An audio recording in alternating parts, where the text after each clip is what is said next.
Welcome back, class 12, to the online bio classes. Today we will continue with the same chapter number 3, human reproduction. And in the previous class we had completed the male reproductive system and the organs as well as their location and function. Today we will continue with the female reproductive system. The organs of the female reproductive system are a pair of ovaries, a duct system, duct means the tube system, which consists of a pair of fallopian tubes. Fallopian tubes are also known as oviduct, O-V-I-D-U-C-T-S, oviducts. A uterus, also known as womb, in which the development of fetus occurs. Cervix, that is the mouth of uterus, and muscular vagina, and the external genitalia, which is known as vulva. Now, a pair of mammary glands are also accessory genital organs, means they are also associated with it. Now, first one is ovaries. Ovaries are the primary female sex organ, and they produces, if asked what is the function of ovary, number one, it produces eggs, and number two, it secretes the two female sex hormones, that is estrogen and progesterone. The spelling is also here, you can check.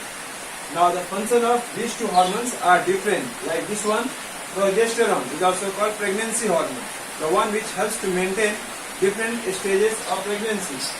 And estrogen is the one which is related with the development of secondary sexual characters in females, which help also in the maintenance of endometrial lining of the uterus during pregnancy. Now ovaries, what is the shape? They are almost almond shaped, almond-like. Almond means it is the name of the dry fruit. Flattened body. The size is 3 cm in diameter, and the weight of both the ovaries is 15 grams. Now next we will study about the location. Where is ovaries located? It is located in the pelvic cavity near the kidneys and remains attached to the body wall or the abdominal cavity through mesovarium by ovarian ligaments. Ovarian ligaments, you know, the name of the ligament is ovarian ligament. Now next one is, what is the structure? For that I will draw the diagram of ES of ovary, which is required, but before that the diagram of female reproductive system is also required. So I will try to draw both the diagram. First the diagram of female reproductive system, then the diagram of ES of ovary or ovary in longitudinal section, which is asked in the examination. Okay.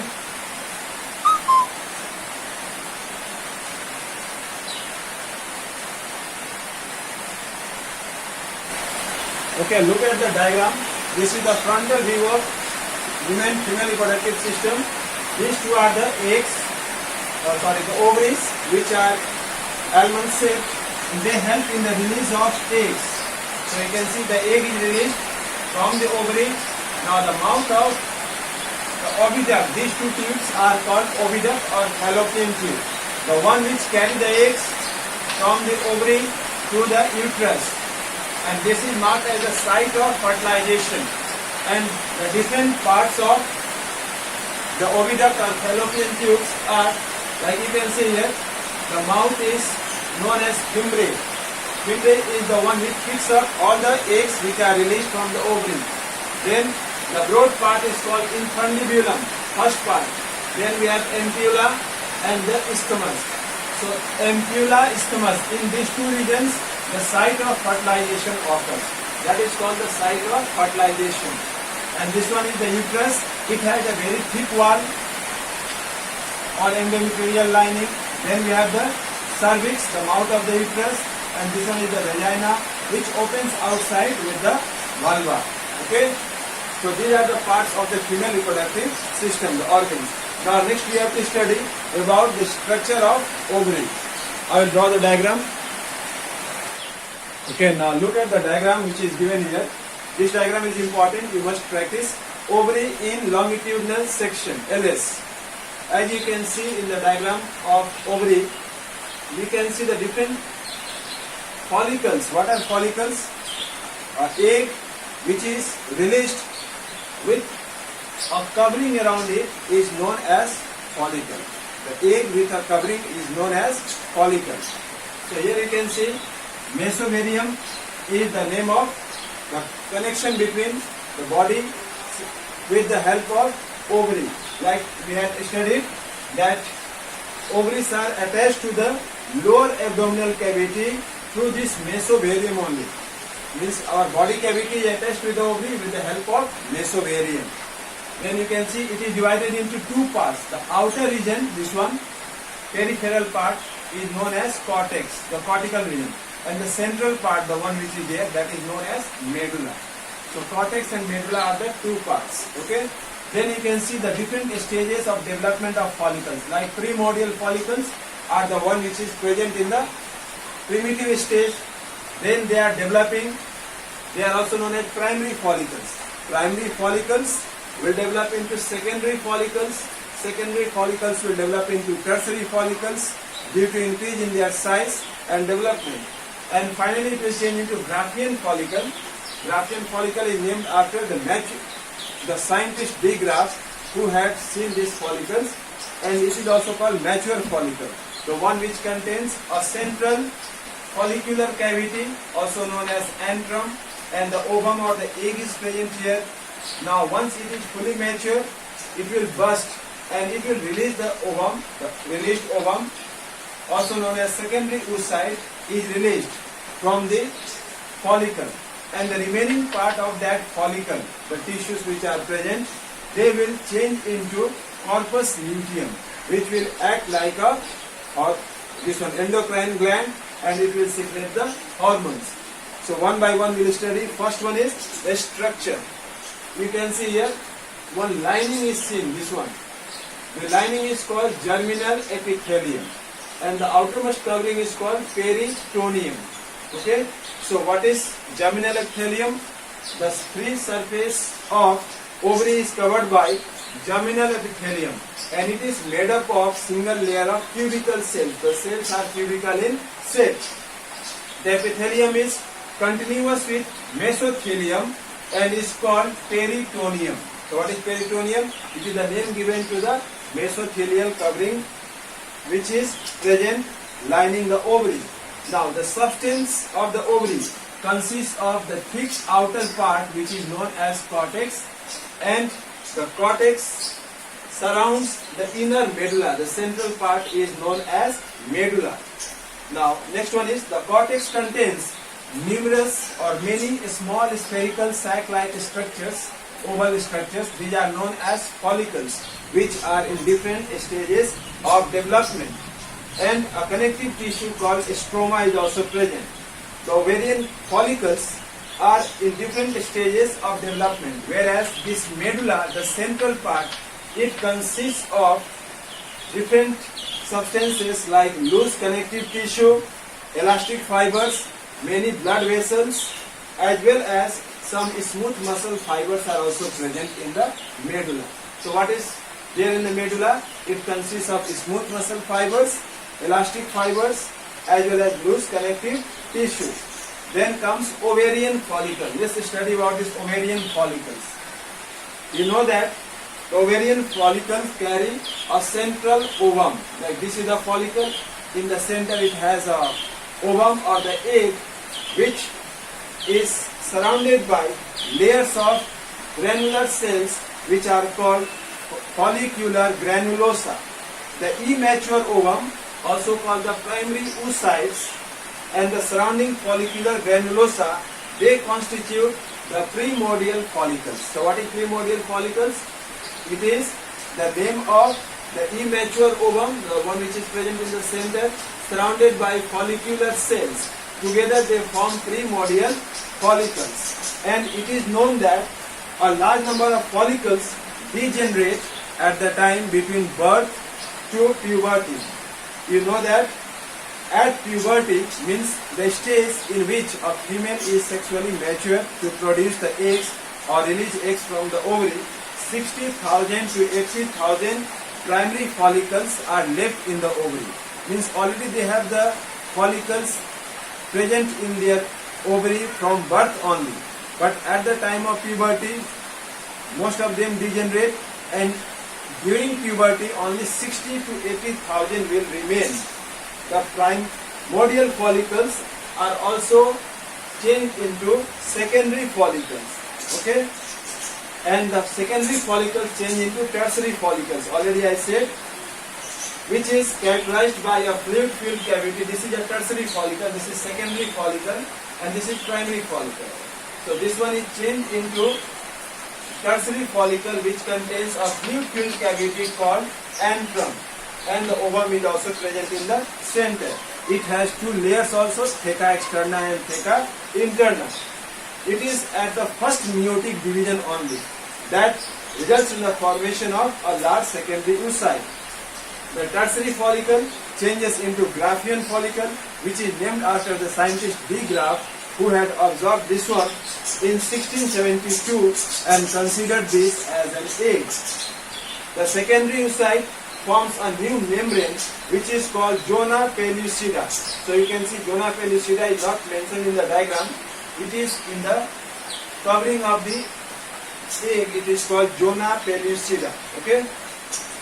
The Graafian follicle will now rupture and it will release the egg.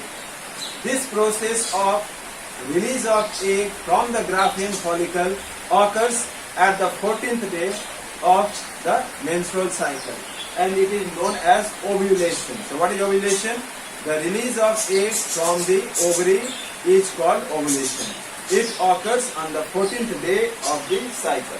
Now what is corpus luteum? I said the ovum is saved from the ovary by the ruptured follicle, and the shedding of ovum is called ovulation.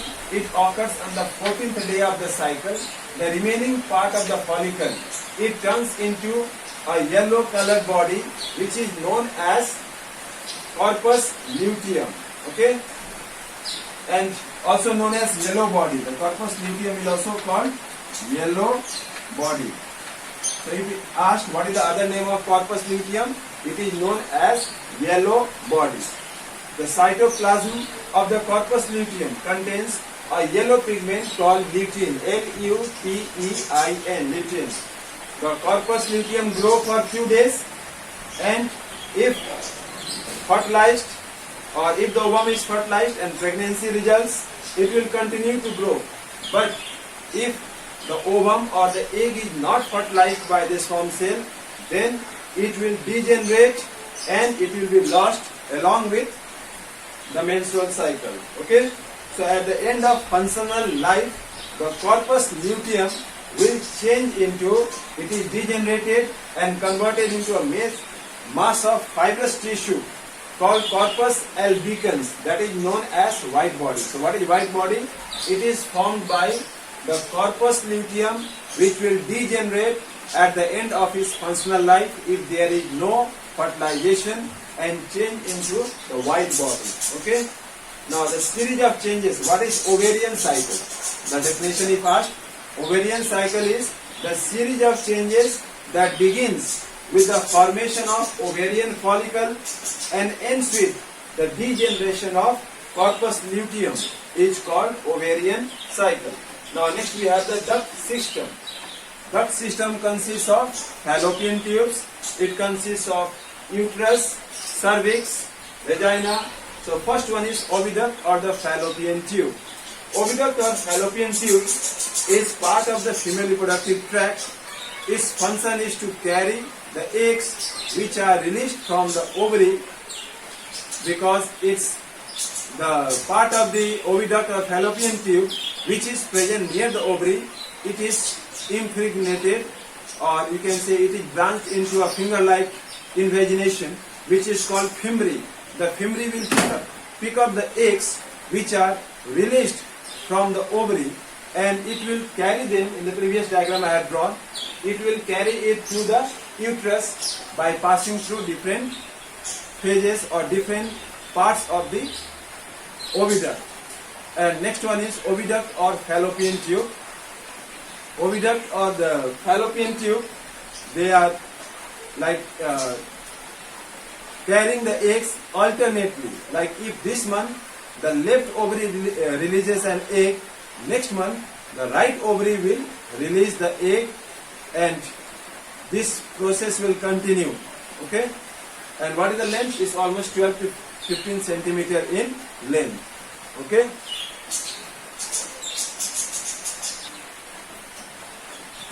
Okay, next you can see the duct system I have written. It consists of two oviducts or fallopian tubes, uterus, cervix and vagina. First one is fallopian tubes, also known as oviduct.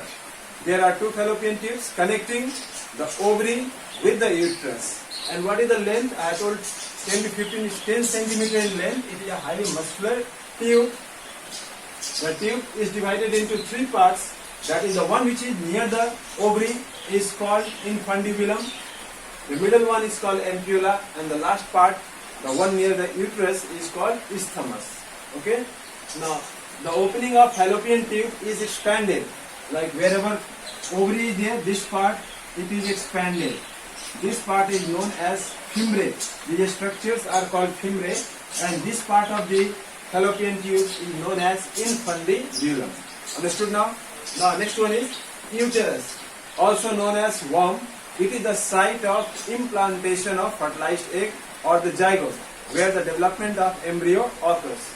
And it is a hollow muscular cavity. It is 7 centimeter in length, 5 centimeter in breadth, and it is located in the midline of the pelvic cavity behind urinary bladder. That is the exact location of uterus. And its wall is very thick, made up of 3 layers. So wall of uterus has 3 layers of tissue. What are they? The outermost layer is thick. It is called perimeterium. The middle layer, which is glandular, is called myometerium, and the innermost layer is called endometerium. Peri means outer, myo means middle, and endo, metrium is same in all of them. Now during the menstrual cycle, the innermost lining of these walls, they are set along with the menstrual flow, and during pregnancy, once again very thick, the wall of uterus becomes very thick so as to receive the fertilized egg. Once the egg is fertilized, and it is implanted in the walls of uterus to bring about the process of pregnancy. Okay. Now next we have to study about the uterus act as a life support system. It is the place where fertilized egg or the ovum is implanted, and it receives nourishment and develops into an infant. The next one we have the cervix. The tip of the uterus or the opening of the mouth of the uterus is called cervix, and it contains the mucous membrane of the upper 2/3 is of the cervical canal is lined by ciliated columnar epithelial tissue, whereas the 1/3 of epithelium is non-ciliated columnar. A part of the cervix projects into the vagina, and vagina is a muscular passage 10 to 15 centimeter in length. It is the organ which receives the male gametes or the sperm cells at the time of coitus or mating, and it is the birth canal because it is through the vagina that the child is delivered to the outside world. And the opening of vagina is covered partially by a membrane which is called hymen, which is broken during strenuous physical exercises, and also it is broken down during other physical activities. So you can say that the vagina remains moistened means wet, with the help of a gland called Bartholin gland, and each one Bartholin gland is present on either side of the vaginal opening, and the mucus which is secreted by the cervix.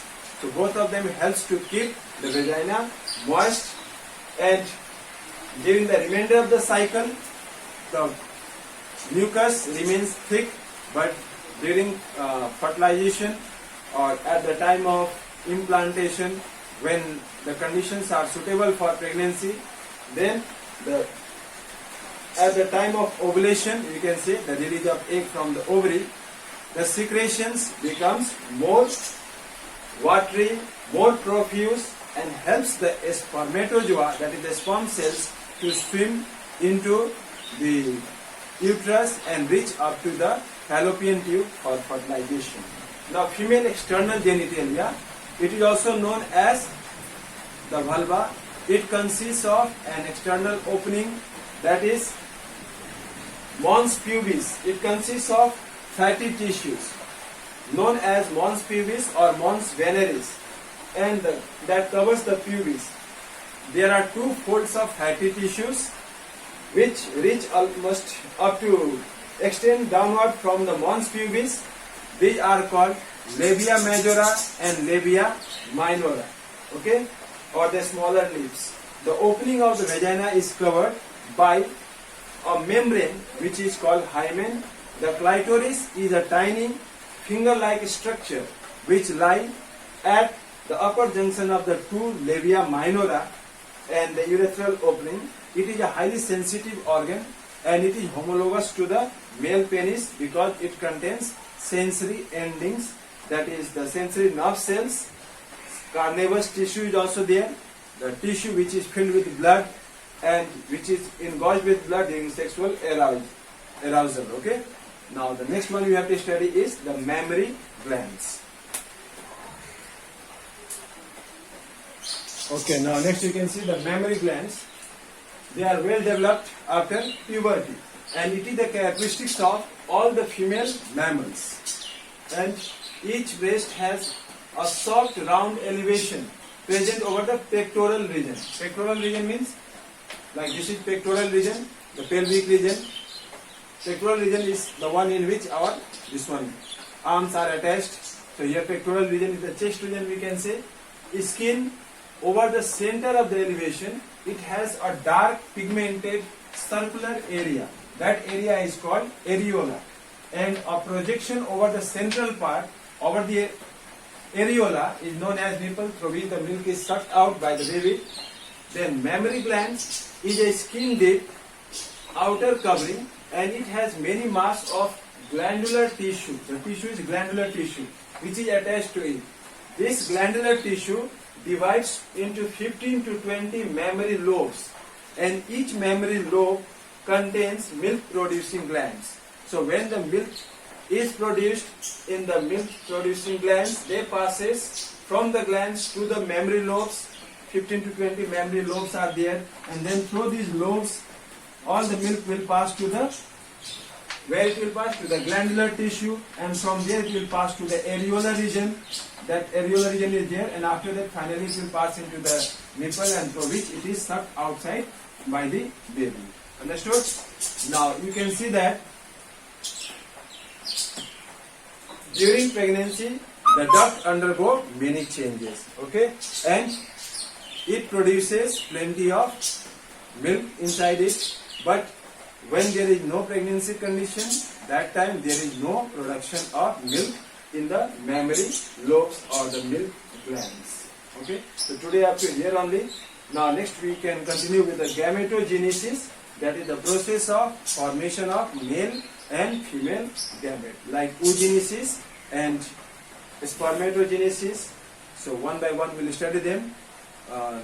So till then you can watch this video and write your name in the comments so that we can come to know how many of you have seen the video. Okay, thank you.